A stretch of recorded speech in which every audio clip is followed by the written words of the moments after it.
Um,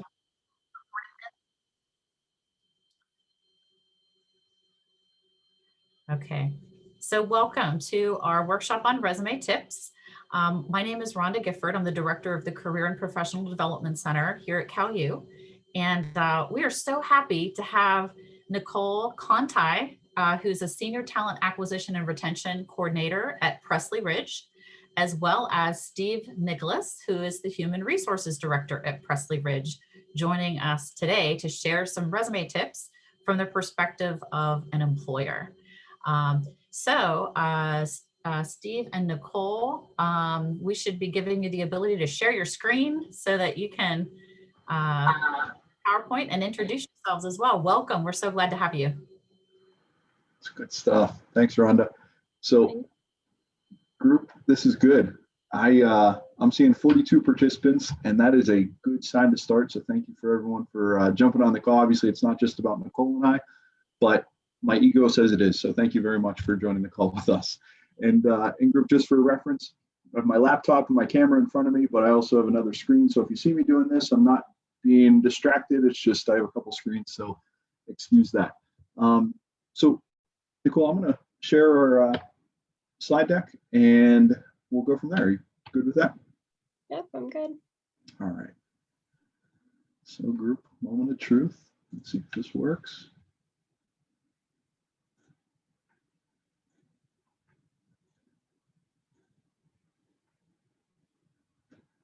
All right. Everyone good? Can you see the screen? All right. And group, just a point of reference. I'm going to ask you all to, this is going to be an interactive presentation. So obviously Nicole and I are going to share some things and best tips, but we love interaction. There's going to be questions that we ask. So the more engaged you are, probably the less boring and the more interactive and also more learning you'll probably do. So again, we do ask for interaction. And like Rhonda said, if you have questions, just throw them in the chat, then we can answer accordingly. Well, group, with that, I'm just going to start a quick disclaimer about us. So we work for an organization called Pressley Ridge. And as Rhonda mentioned, we have Nicole. And Nicole, if you could give a short bio to yourself, then I will. But Nicole, just tell them a little bit about you, of your experience at Pressley Ridge, what you do and what you focus on. Sure. I am Nicole Conti. I'm a Senior Talent Acquisition and Retention Coordinator. I've been with Pressley Ridge for about 8.5 years. During my time at Pressley Ridge, I began working for the whole organization, which we do consist of, we have programs that operate in 6 different states. So I used to work for the whole entire organization. Over time, we kind of condensed, we grew into regional teams. So now I focus on all of our programs that are in Western Pennsylvania and Ohio. So we have quite a few programs throughout that area. I do all of the recruitment of staff for all of our positions, from entry level up through licensed professional positions.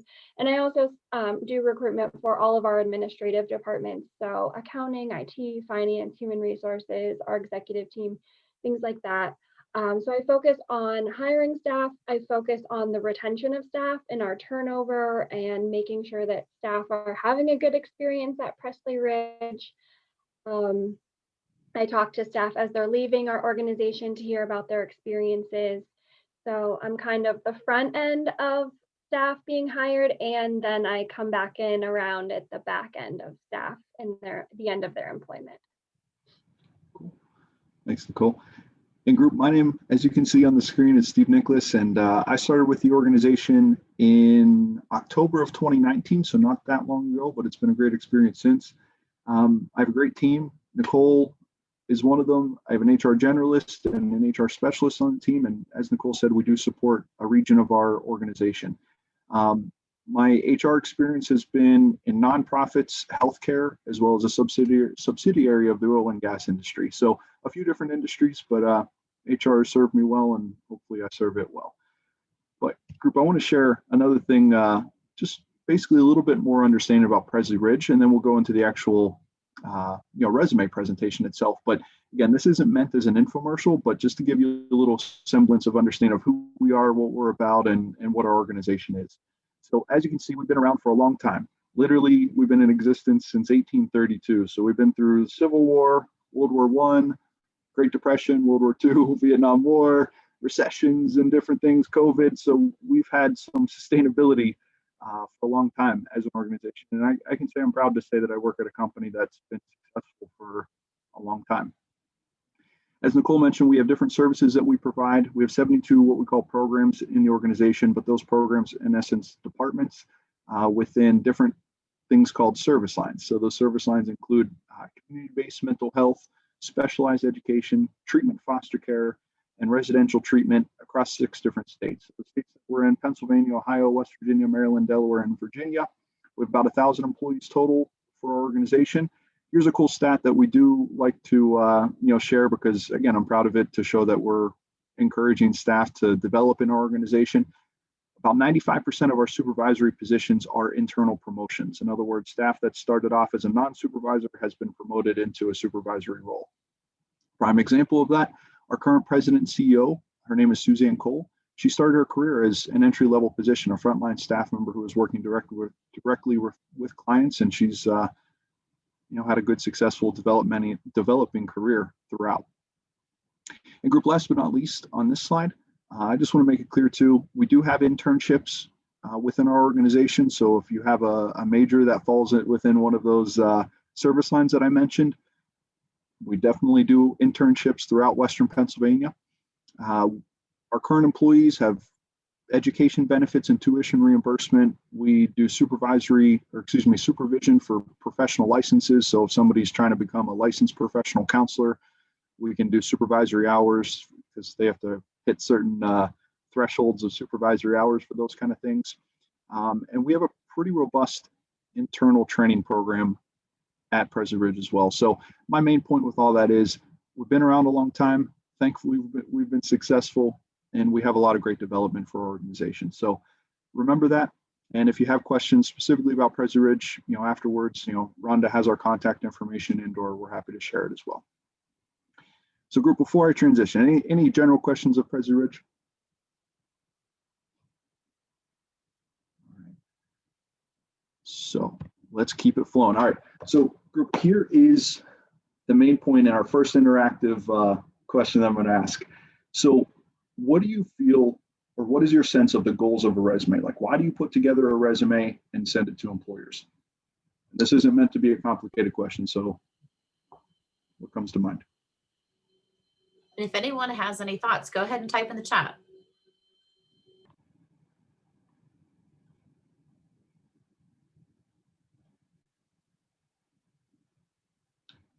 And Rhonda, just for reference, when I share my screen, it basically both of my screens are taken up.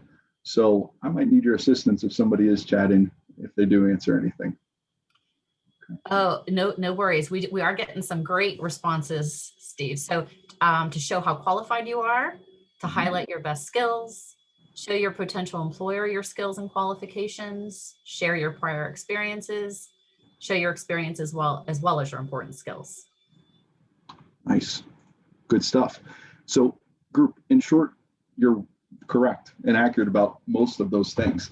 And group, I'm going to share something else that a resume does do as kind of a general disclaimer as we go throughout this presentation. But a resume is supposed to be your story. So this is a story that you're presenting to that employer that you want to be a part of, or that you want to become a part of. So the idea is that the story is supposed to be about you, and is about what story that employer should want to read. So these are things that you should consider throughout the presentation as we continue to move through it. And bear with me because it says my screen sharing is paused. So one moment, please.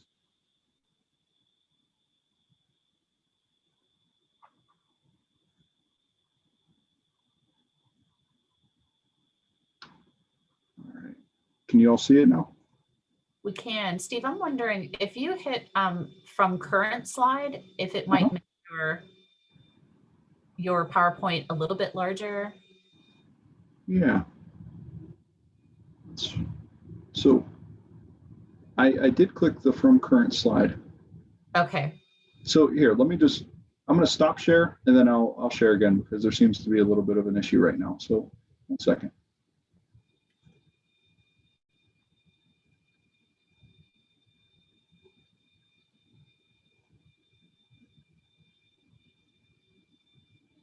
There we go. Is it better? That looks great. Thank you. Okay, wonderful.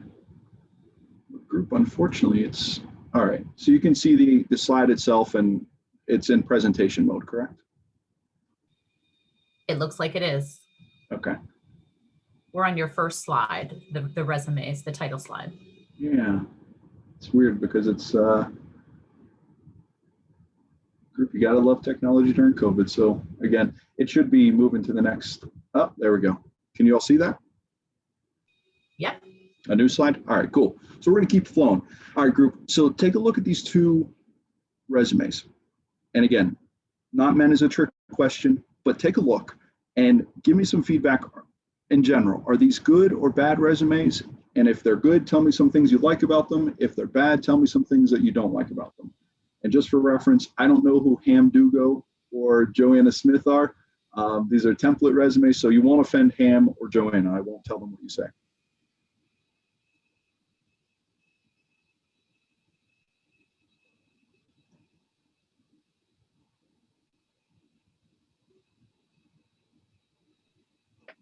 If you have any good or bad, feel free to just type them in the chat.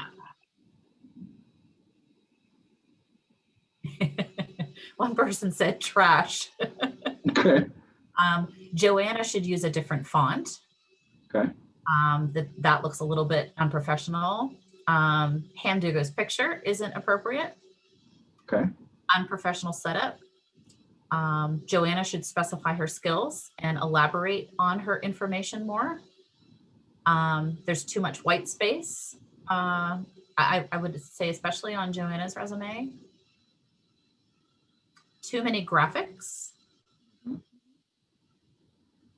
And Ron, if you could share one more, then we'll keep it flowing. Anything else? That was it. All right, cool. Wait, So there was one more that just popped up. Her right. volunteer service has the word sometimes in it. All right, yeah, I see that for volunteer service, absolutely. So group, everything you're saying is absolutely correct.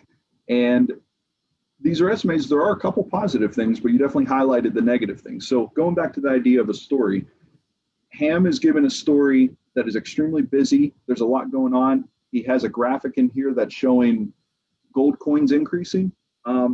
That's not really telling me that Ham does anything except puts clip art onto his resume. Joanna, as you said, there are definitely some issues or problems with her. So I don't want to dive too deep into what my thoughts are on these. But as we pick apart this presentation and go through it, we're going to see these resumes again, and there might be some other things that you are able to identify. But in short, group, I am in agreement with you. These are not the best resumes. But again, as we go through the presentation, think about Ham and Joanna and what kind of things you would tell them to make it better. All right. So group, I asked you all what some goals are. I'm going to share some sentiments. So for companies, and specifically at Pressley Ridge, we are trying to identify who's going to bring the most value and the least risk when hiring somebody. So most value should be pretty obvious, and those are things that you probably think of, but least risk is something that employers will always try to consider when looking at a resume. And risk could be everything from risk of a flight risk, in the sense of, are they going to be looking for a new job in 2 to 3 months? Are they somebody who has not really had a stability of any sort, as in they're going from this type of job to that type of job to this type of job to that type of job? We can start to identify some things that they may not really have a trajectory or a vision of where they want to go for their career. And there are other nuances that we'll hit throughout this, but the idea is bringing high value and low risk to an employer. So your resume should really be showing that as your story. Something that is obvious, but I like to bring to everyone's attention, is you don't get a second chance on a first impression. So your resume and or application may be the only impression that you give to that employer. So you better make sure that it's a good story that they want to either continue to read or bring you in to hear more about. Because again, this is your time to shine, and you get a very short amount of time with a resume because, and we'll talk about that, but recruiters and HR, we're not looking at resumes. We're not spending hours on a resume to review things. We're looking for a quick hitter to see who has high value and low risk. And group, I mentioned the story, but another way to consider it is, this is your brand. So what kind of brand do you want to show to that employer? again, are you going to show them that you're able to bring high value? Or are you going to show them that there's going to be some risk involved with them hiring you and or reasons that they may not want to bring you in for an interview? So consider that as a brand, just like Nike, just like Chick-fil-A, just like McDonald's, et cetera, et cetera. They all have brands that they're trying to convey to the public. This resume is your brand. So group, with that, throughout this presentation, again, hopefully you'll see and identify. So I won't ask the question, but just consider for your resume that you have in front of you or that you've created in the past, are you showing high value and low risk? Group, as we transition, one of the first things that is so obvious, but I can tell you we included it in this slideshow for a reason, because it's apparently not obvious enough. You need to have a well-branded headline. And what I mean by that is start with your name and contact information prominently positioned at the top of the page of your resume. The reason why I call that out, again, you may think, oh my gosh, Steve, who wouldn't know how to do that? Here's something that happens often, even for the most experienced professionals in the country.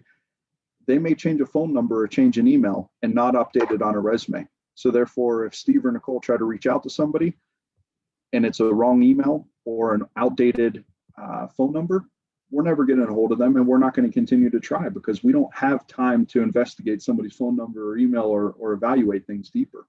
So starting with your name and contact information as chapter 1 of your story is important. So make sure it's accurate, make sure it's up to date, and make sure it sticks out as in very clear and prominent of where somebody's going to be able to reach you. And group, immediately following that, here's something that I see a lot of.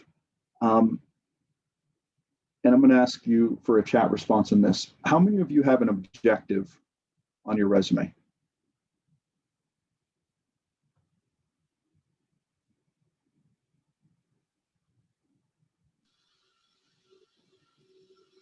So far, Steve, I'm seeing most people say I do.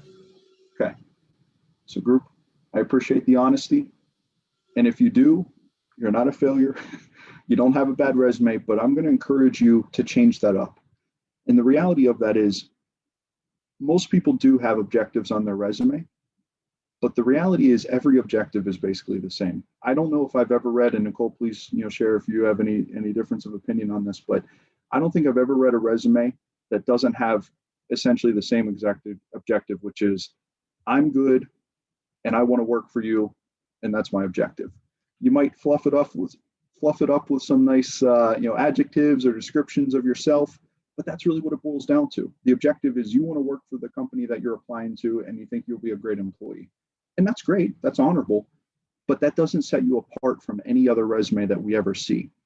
So after a name and contact information, a next section would or could be an achievement area.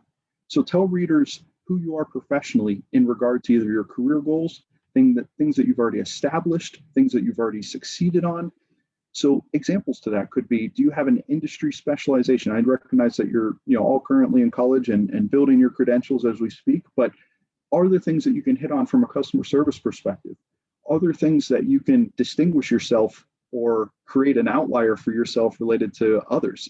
So you being on this call, to me, shows that you're pushing further than a lot of other general students.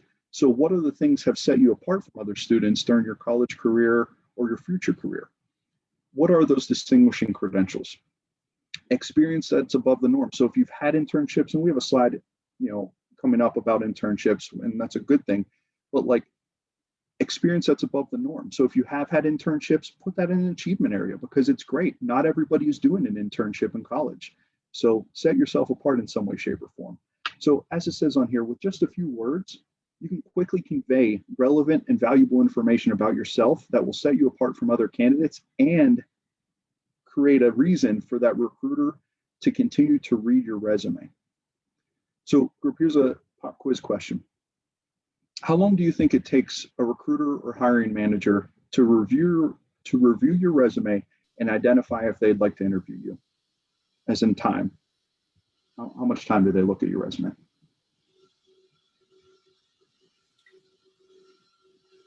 So 2 to 3 minutes, 5 minutes, a few seconds, a minute, 10 seconds. So group, appreciate the feedback. And I'll tell you my experiences, and Nicole and I talked about this, and I know that she agrees. It generally takes me about 15 to 60 seconds to look at a resume to identify if I want to proceed with either contacting that person for a phone interview or pushing that forward to the respective hiring manager, whatever that might be. 15 to 60 seconds can make or break your opportunity in an organization. I know that sounds a little bit difficult to hear or almost like, oh my goodness, that's not much time. I agree with you. But that's why having a resume that builds a story and builds a brand for someone to read and want to gain more insight into, that's why it's important and why a resume can make or break that opportunity. And the previous slide, when I said you don't get a second chance at a first impression, your first impression may only last 15 to 60 seconds. That's not much time, so make it worth it. Okay, so group with that, well-branded headline with an achievement section can help promote you and establish that you're different from the rest of the candidates that have applied. Okay, so with that, emphasizing those achievements, whether it's in an actual achievement section or, as you have your line items of your jobs that you've worked or internships and or classes that you've done, but showing those achievements, again, really can set you apart from the others. Take a look at this first bullet because it's important. Without specific achievements, your resume will look much like that of any other applicant who has similar experience. So group, if you're graduating in the near future or, in the not so distant future, you're likely all to be graduating. So in a year or a couple years, how is your resume going to be different from those other 22, 23, 24, et cetera, year-olds that are graduating college? Setting yourself apart makes a difference. So an employer wants to know what you have done. So have you contributed to business objectives? How have you made a difference? What measurable results you have produced? How you've strengthened that organization or that previous internship or that college that you were at? What you've done to improve a company culture or college culture or an internship culture, those are kind of things that you should consider when you're going through your experiences. Again, whether it be of courses, internships, jobs, etc. So, these can be a lot of different things that you can emphasize, but, just some practical things. Maybe you've worked at, I'm going to use an example that you may not consider as resume worthy, but let's say you've worked at the local Chick-fil-A or Chick-fil-A and you've worked there for a couple of years. On paper, you're like, oh man, I was just basically cooking chicken and using a cash register. How is that relevant to my XYZ career that I want in the future? Well, some things to consider. Were you asked to train a new hire? Were you ever encouraged or recognized by your respective manager? Did you earn any safety awards? Did you get a customer service recognition, or did somebody put a comment, to your boss about how they appreciated how you were at the cash register? All of these little things can add up to a pretty big achievement that you have on a resume. So even if it seems impractical or unrelated, there are definitely transferable skills and or transferable achievements that you can have on your resume. So group, I've said it a few times, but I'm going to say it again. What sets you apart from the rest? Consider those things when you're putting together your resume. All right. And Nicole, I apologize. I think I took one slide That's okay. more than you, but No problem. here's the emphasized achievements slide, and group, it just basically hits on the things that I shared. But Nicole, I'll hand it off to you. Thank you. I'm just going to, before I start talking about this, and I'm taking myself off of mute for a period of time, I just want to make everyone aware, my family is currently in a quarantine for COVID. My daughter was exposed, so I do have a 1.5-year-old and a 5-year-old running around here. If you hear screaming, 1, I promise they're okay. And 2, I apologize because they do get kind of loud. Okay. So transferable skills. I think it's really important to recognize the accomplishments that you have had. I think that we have a mix of years of school in this group today. So some of you might have more experience, some of you might not have as much experience, but it is very important that you recognize what you have done in the past.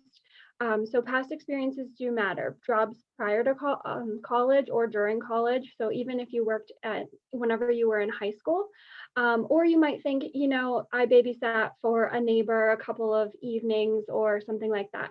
That's great. Put that on there. Babysitting shows tons of autonomy, tons of independence. You can make decisions. You're trusted to care for somebody's children. Those things are all very relevant and important. Military experience. Steve and I had a long conversation about this. It blows my mind how many people don't put this on their resume, and you find out about it later or after the fact, and you ask them, like, how do you not have this on your resume? And they say, well, what I did in the military wasn't really relevant to the type of job that I want. But the experience that you gain and the experiences that you have in the military is incredibly important and valuable. Any type of volunteer experience is great to recognize, even if it was a short stint or a couple of times. It's absolutely relevant. It shows leadership. It shows that you have that caring, nurturing side to you, that you want to help, that you want to be involved, you want to go the extra mile. You'll do work. I mean, not that we encourage this by any means, but you'll do work for, not because you're going to receive a reward or a benefit monetarily, but because of, you're passionate about something or you believe in a cause. Employers love to see extracurricular types of things like that. And then also clubs and organizations that you might have held either in high school or in college, and any leadership positions that you had within those are always very important to highlight. And especially if you are in a club or organization that's relevant to your specific major or degree and the type of job that you're going to want to have in the future, it shows that you really are truly invested in that, and that you believe that you can continue to grow and learn, and that you're engaged in that. Also, working while you're in school, any type of, even if you have a work study position or anything that you've done while you're in school, it shows that you know how to manage your time. It shows that you know how to manage priorities, and you have good time management and prioritization skills. That's obviously very important. And then retail and restaurant experience, the customer service experience that you gain from that, the all sorts of, interactions with different types of people. You have to, you really highlight those things. So think about all of the things that you've done up until this point, and don't leave anything out. It's all relevant. It's all important. And there are some skills that you used in those positions that will be translatable to the skills that will be needed for future positions. Okay, identifying education and internships. Employers like to see hands-on education and training related to your profession, excuse me. This can include anything beyond, you went to school for this major and you were involved in this organization. What seminars did you go to? What specific trainings did you have? What conferences did you attend? I know when I was in college and I belonged to different social organizations, they did have conferences or guest speakers or, lots of different things that were very relevant. So showing an employer that you're invested in yourself, in your education, in continuing to learn and find more opportunities, that's all very important. Use your education section to list schools attended, specialized trainings, continuing education, certifications, and licenses. Don't leave anything out, and also, whenever you're writing this out, like actually typing it out on your resume, don't use acronyms, don't use abbreviations, don't assume that people know what something means.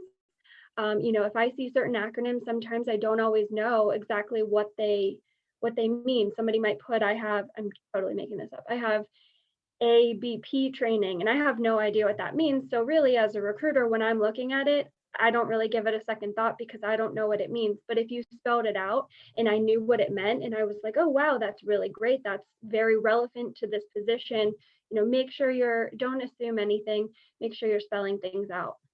Another thing on this slide that I wanted to kind of go over, and this is kind of my personal view on this, so you can do this however you want, just a suggestion. Whenever you're first starting out, I do like to see education listed at the top of the resume before the experience, because it shows me what you have. It shows me that you did go to school for this, that you do have those credentials and requirements. As you are further along in your career and get more relevant experience, it's okay to move that education section down below your experience, because as you gain that professional experience, that becomes a little bit more important than the schooling that you had.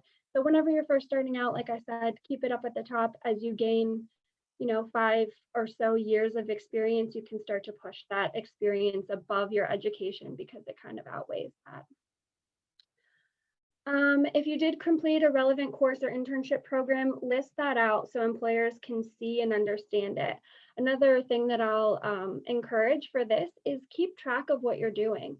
It's easy to at the end of an internship, it's a lot more difficult to think back of all of the things that you've done, because you might do it for a whole semester, or even, I know people that do a couple of internships, or their internship spans over the course of a whole year. So keep track of what you're doing, quantify those things, use numbers. It's to say you did a task. I'm just having trouble pulling because I don't know what you're all in school for.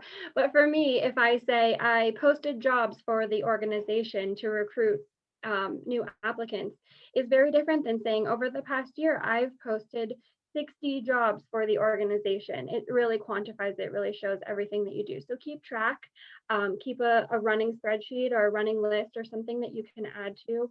And so that at the end, whenever you go to sit down and write your resume, you have all of those things handy. And then lastly, employers like to see someone who's active in making themselves a better employee. It does show more value. Keep your resume up to date, keep adding to it.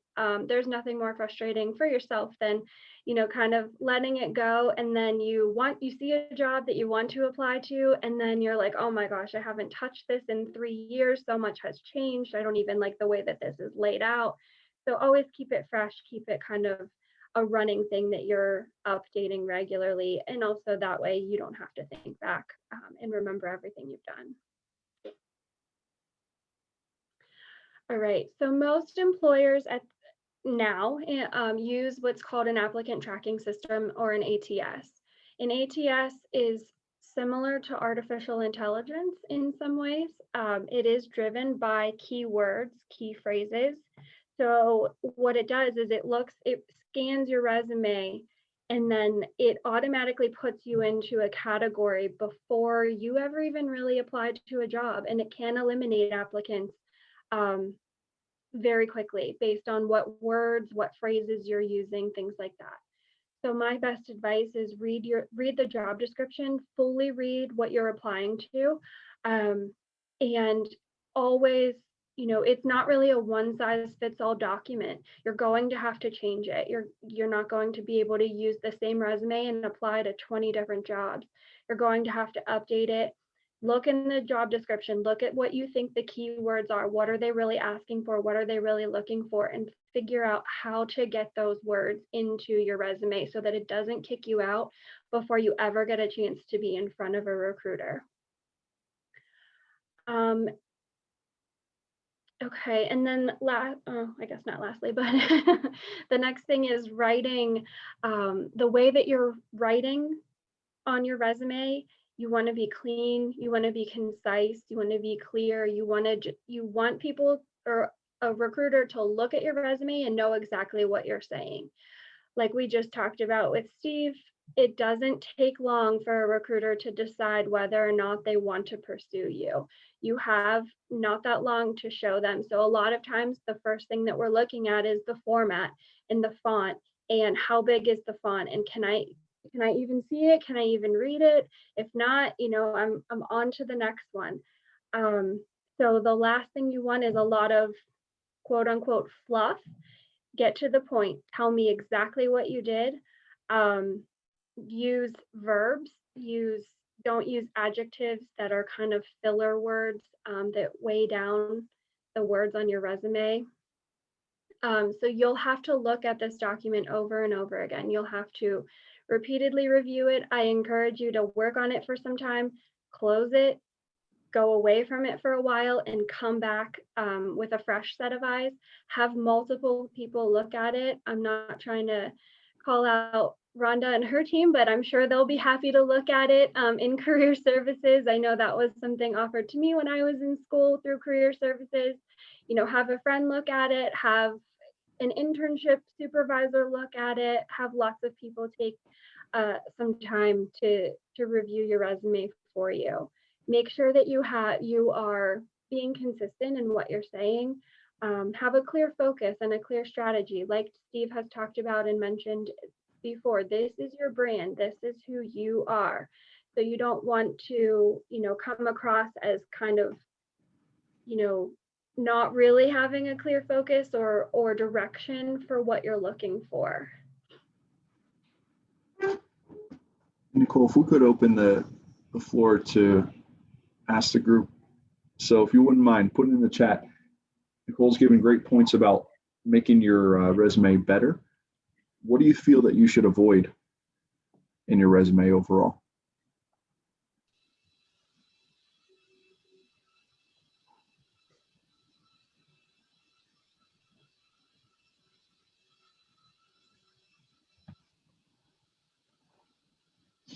Not seeing anything yet, Steve, but I'll be the first to say typos. Anything else you should avoid in your resume? Okay, so someone says unnecessary information. Let's get a couple more, then we'll move on. So we have typos, unnecessary information, both are correct. Clip art and pictures. Buddy Ham Yes. is a prime example. Being too wordy. You can elaborate on things during the interview process. Awesome. All right, Nicole, thank you. I'll hand it back. All right, so mistakes to avoid, and this is not an all-encompassing list. These are just some of the most common things that we've seen that we came up with. So like Rhonda mentioned, typos and grammatical errors. And you all know this, you all do schoolwork and type all the time, but you know that spell check is not going to catch every single thing, because you might have meant to say one thing, but it's actually a word and it's spelled correctly, but in a different context. So make sure that's what, like I said, have lots of people look at it, read it out loud, so that whenever you're talking, you know that if it makes sense to somebody that's reading it. Lack of specifics. Again, try to quantify as many things as you possibly can. If I tell you that I helped our organization reduce turnover, that's one thing. But if I tell you that over the last year, I've helped reduce our turnover by 65%, that's a much different story. So try to put numbers and quantify as many things as you possibly can. Attempting the one size fits all approach, I touched on that a little bit. Unfortunately, I know you'd love for that to happen, but it's not really going to work for your resume to be a one size fits all for every job. And also that doesn't help set you apart from anybody else that might be applying. You want your resume to be unique to you and tell your story. So you don't want it to be similar and fit just any job that you might be applying to. Highlighting your duties instead of your accomplishments, and I'm going to use Steve's example for this one. If you've done a job in the past and you say that you mopped the floor, that sounds very different than you cleaned and sanitized 3 stories of a corporate office building. So really talk about the accomplishments that you had, no matter the job, versus the duties that you had while you were there. Going on too long or cutting things too short, there is a fine line. You want to get out everything that you've done, but you don't want it to be rambling sentences and long and drawn out for somebody to not read. But make sure in the space that you are filling up, You are putting out there your accomplishments and making yourself transparent to the accomplishments that you've had in past experiences. A bad summary or headline, Steve touched on this. It's one of the first things that we're going to look at whenever we open up somebody's resume. So if that's not kind of, if I could encourage you to focus on one area, it would definitely be that. Make sure you've kind of nailed that, you feel really good about it. Because if our eyes go to that and it's not, kind of spot on, we're not going to move on to see what's next. No action verbs. Again, you want to be using action verbs to describe things that you've done in the past. Some good ones that we came up with. You're going to say, I owned, I led, successfully implemented, managed, started, supported, assisted. Those are all good action verbs. Not I typed or I documented. You could do those things, but did you document notes in a meeting, or did you assist in the documentation of meeting notes or meeting minutes or something like that? So make sure you're really using verbs to describe it. It shows that you do take action, you do take lead, you have successfully done these things and are comfortable with them. You don't want to leave off important information. I talked about that a little bit as well. Visually too busy. This one hits hard. A lot of people try to put everything, use up every square inch, make their margins super huge, put little graphics, put their picture, use the little, telephone icon rather than just put out their phone number, lots of different things. Bold letters, underlined, italicized, highlighted, everything under the sun. I think I've seen it, multiple colors, lots and lots of different things. Keep it simple, keep it professional, keep it clean. And then Steve talked about this already, incorrect contact information. And Steve is absolutely right. If I call you one time and it tells me that your mailbox is full, I'm not going to call back. If you call or if you list out your phone number and it's incorrect and I get the wrong person, I'm not going to try to find your correct phone number. Use a professional email address too. If you don't have a professional email address, please consider creating one. Lots of times I see very unique email addresses and I get that, but I would consider setting up one specifically for job searching. And another thing about contact information, if you don't use email, if you don't check your email, please don't put an email address on your resume, because if I contact you that way, or if it's listed there, I assume that you do utilize that type of communication. And if you really don't, then that's just a waste of everybody's time. So it's okay if you don't use email, just don't put it on your resume so that I know not to send you an email. And then, just make sure all of your contact information is correct. If you're applying to jobs too, be prepared to answer phone calls from unknown phone numbers. Listen to your voicemails. Check that very frequently, because I never understand it. I never understand when people apply to jobs and you call them and then they never call you back.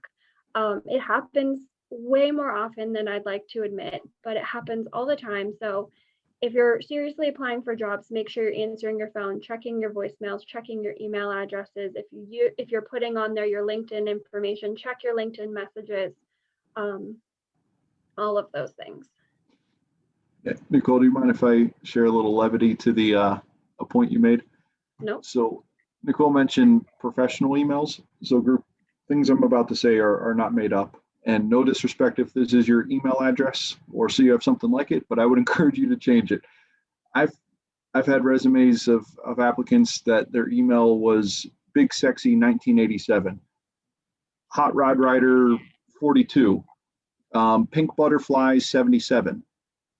Like, that's nice, but that doesn't insinuate professional approach to things. So if your email is pinkbutterfly77@gmail.com, maybe create one that says something a little bit different or gives a little bit different of a professional impression. Because again, I used that word earlier and I'll use it again, but this is an impression that you're leaving and that you're giving, for somebody who may be hiring you to develop a career. So it's important.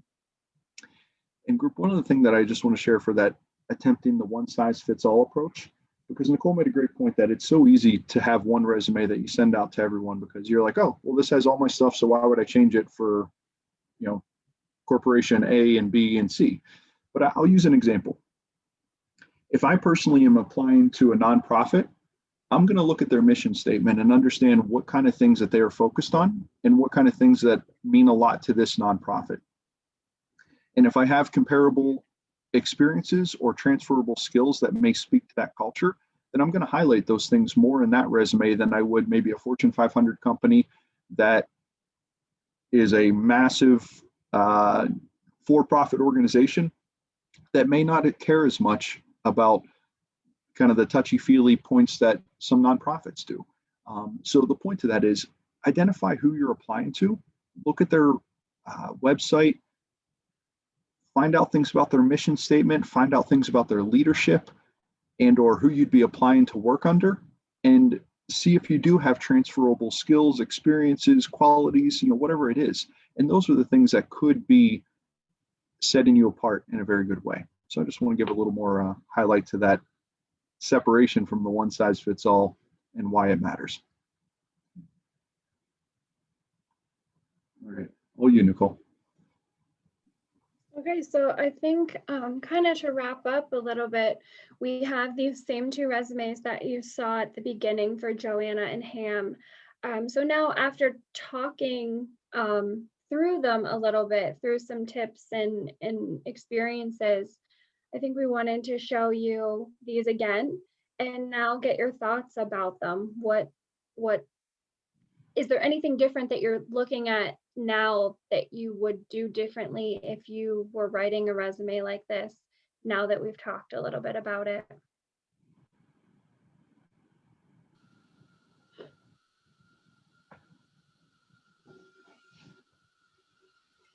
Again, if you have anything you've learned or that you might even change about your own resume, go ahead and type it in the chat.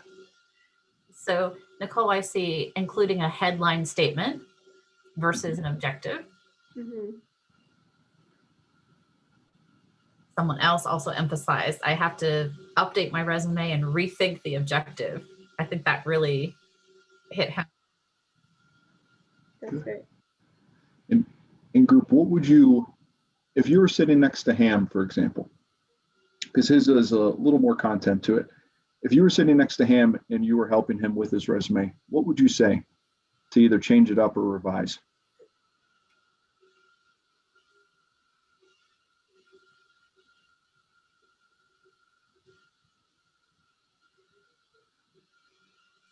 So Steve, I see, highlight your accomplishments. Don't include the logos and the pictures, the clip art.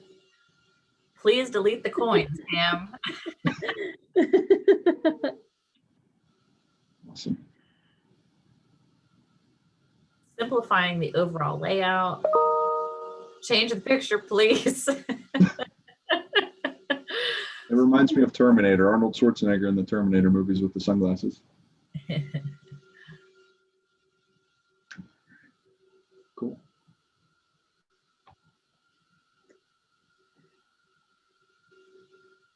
So Nicole, you want to close us out? Sure.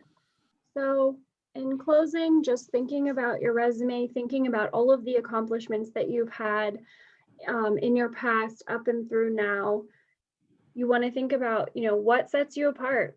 You want to let your resume tell that story. That's all that you have. This is how it is for every employer, pretty much. You're applying online kind of blindly with hundreds, if not thousands of other people all going after the same positions. So really think about what sets you apart. Like I mentioned, one way to really help yourself through that is to keep track of everything that you're doing, constantly updating and making sure it's relevant fully reading out the job descriptions for those positions that you're applying to and looking at what transferable skills you have and what you can bring to the table, and then putting that into writing in a professional way, so that in that first 10, 15, 30 seconds, a recruiter's looking at your resume and deciding, wow, this is someone that I really want to talk to.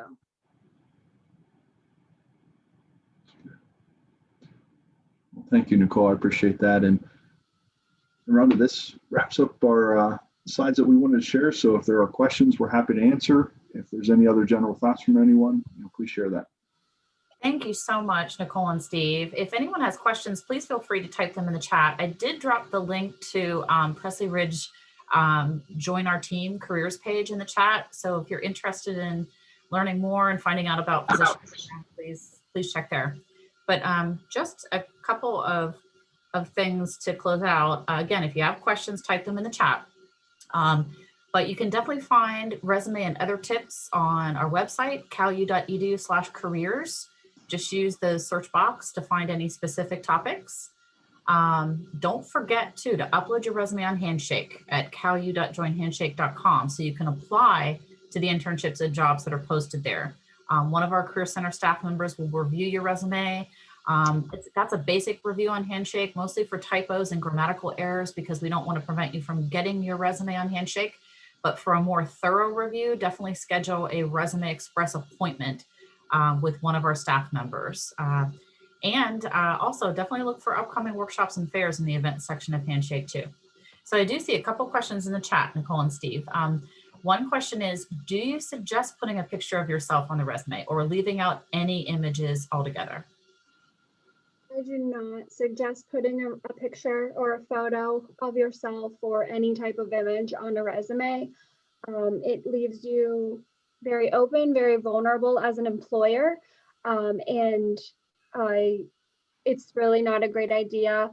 A person can, in terms of securing an interview and, being a potential candidate for a job, knowing what you look like is not important. It's more important about the skills, the qualities, the qualifications that you bring as a professional. And that's what we want to see.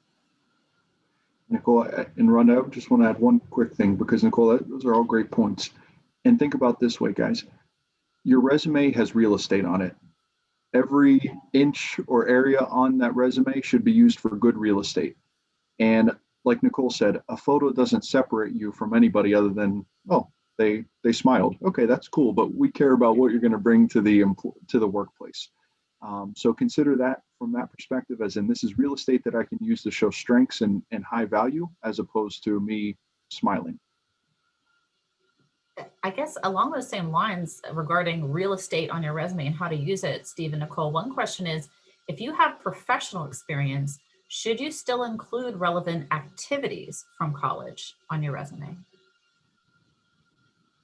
So I think that it depends on a couple of things. It depends on how long you've been out of school and how relevant those things are. If your work experience kind of takes priority of that, if you've been working, if you've been in your field that you want to stay in and be in, for 5 or 10 years, that really outweighs those experiences, activities from college. Now, if you've only been working for maybe 2 or 3 years, yeah, I think that it's still very relevant to put it on there.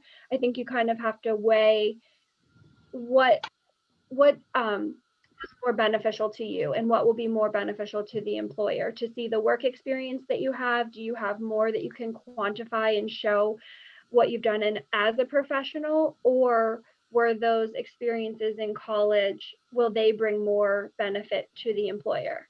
As much as a job is beneficial to an employee, to you as a person, the company cares about, how's this going to benefit us? What are we getting out of this person working for us? So whatever you think is the best benefit to the employer is what I would recommend keeping on there. One last question, Nicole and Steve. How best do you explain gaps in your resume for raising children? That's a great question, and thank you for asking that. So I think first and foremost, be upfront and honest about it.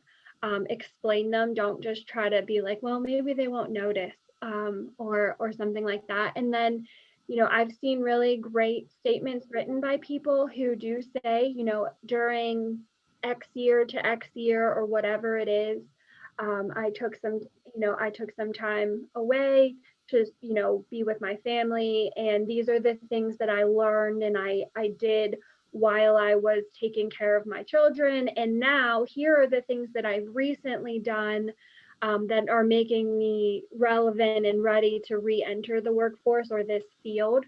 But definitely address it and just talk about, what benefits you got out of it as a professional.